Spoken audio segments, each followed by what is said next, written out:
Yes, you read the title right. I am this close to quitting Duel Links.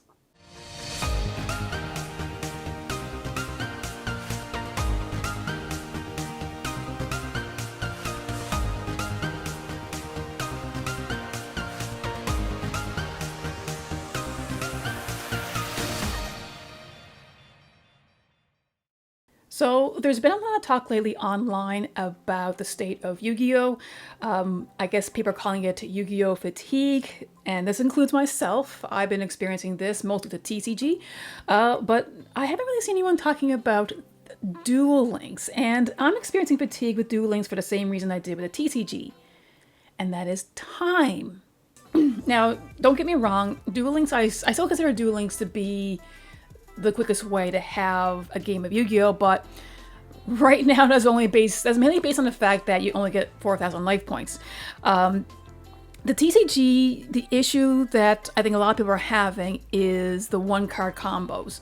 So your opponent goes first, they have one card combo, they combo off and off, effect, search, set, effect from grave. It just keeps going on and on. Now, this has been going on for a long time. However, the issue I've been having lately with the TCG is the standby phase.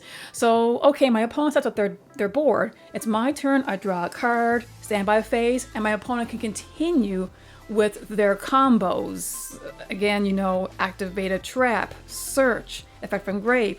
Another few more minutes, and I'm like, can I play my card? Can I go yet?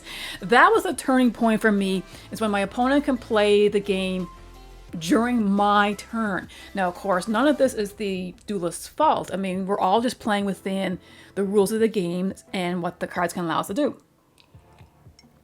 Now, Duel Links is not quite at that point yet, but we are getting close to the whole one-card combos, and the game is now taking longer to play.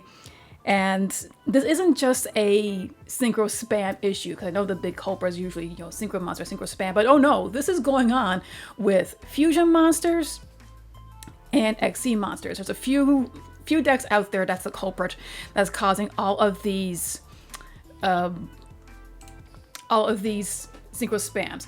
So now I don't really play the metagame at all. Like, I'm still playing each month. My goal rank is always get the legend, you know, just to prove that I can still play the game. But oh my goodness, it's been getting super, super frustrating. And we have two synchro decks that produce synchro spam. We have the Dragon Archfiends, and we have the Crystal Synchro Dragons. And, you know, Crimson Resonators, Red Rising Dragon. Now, this is a duel I had a few weeks ago. And this is probably the most common decks I come across. And this is the ones that I get so bored of watching my opponent build their deck. Now, keep in mind, this is a replay, okay? Imagine playing this in real time. You have to wait for your opponent to activate the effect, do the searching, to activate, sync off. And of course, I skip the animations anyway. But this just keeps going and going. You can continue to search. You can send a grave for synchros. You can revive from the grave. This person goes into this. Oh my god. So this person has a Red Dragon Archfiend, Soul Resonator still. Oh my god. We got the Red Nova Dragon. We got the Hot Red Dragon Archfiend Abyss, which is an omni-negate. So for those of you who don't play Duel Links, you can see how the decks are evolving here. So, and of course, to me, like, I don't think it's very fun. I mean, if the TCG game is like this and people are getting fatigued with it, Duel Links is in danger of facing the same fate with players. So what can Konami do about this? Well, one would be omni-negates. Now, I made a video already talking about how omni-negates are now in Duel Links and how this introduction has thrown off the balance of the game. To me, the absence of omni-negates was the reason the formats were doing so well. You could still create a board with multiple interruptions, but each card could only interrupt one effect at a time, so you had to use more resources, and you can pull it off to make the playing fields even, you know, more even. So I could get a card effect. I can get 3 cards, one that can negate a grave effect, one that can negate a monster effect, and one that could negate a trap effect. But I had to do all these things like build that board. And so my opponent could still activate something, you know, that could bait out the trap negate and, you know, still continue playing.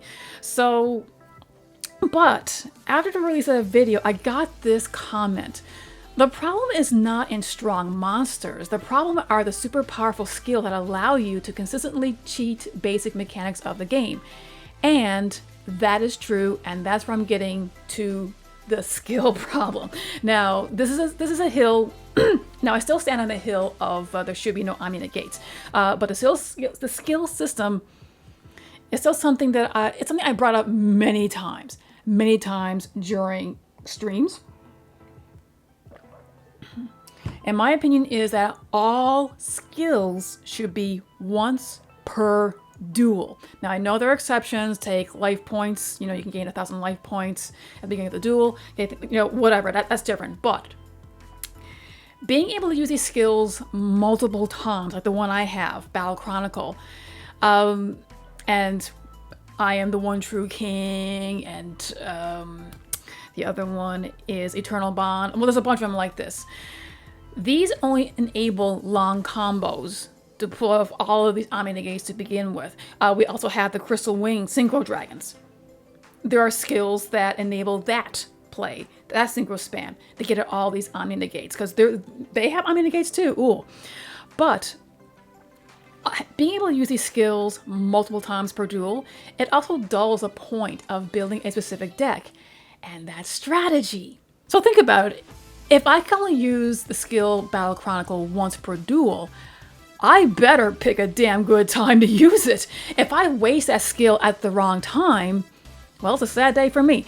But my opponent also knows that if I wasted my skill, he or she can use an opportunity to take their, you know, for their advantage, and vice versa.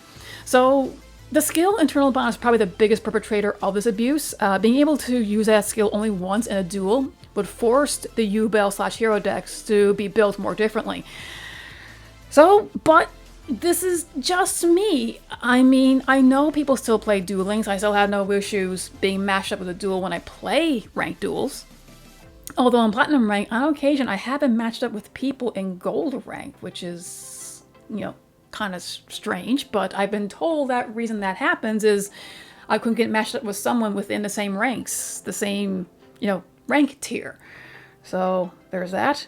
But yeah, I want to pass this question to anyone else out there who also plays Duel Links. What do you think about this? Do you think the game is getting out of hand? Are you starting to get the whole fatigue like a lot of people are having with Yu-Gi-Oh right now? Do you think the combo decks are becoming a problem? Omni-negates. Are you with me on this? Or am I going too far with this? Do you think omni-negates are a good thing to have in Duel Links? And what about the idea of the skills being a hard once per duel? Do you think that will add to the challenge? I think it will. Let me know in the comments below. And remember to be a good sport. Play the game, not the fame. If I quit, I don't know, but damn. If this continues, I may not have to wait for Ash Blossom to come into the game. Anyway, have a good one. Bye.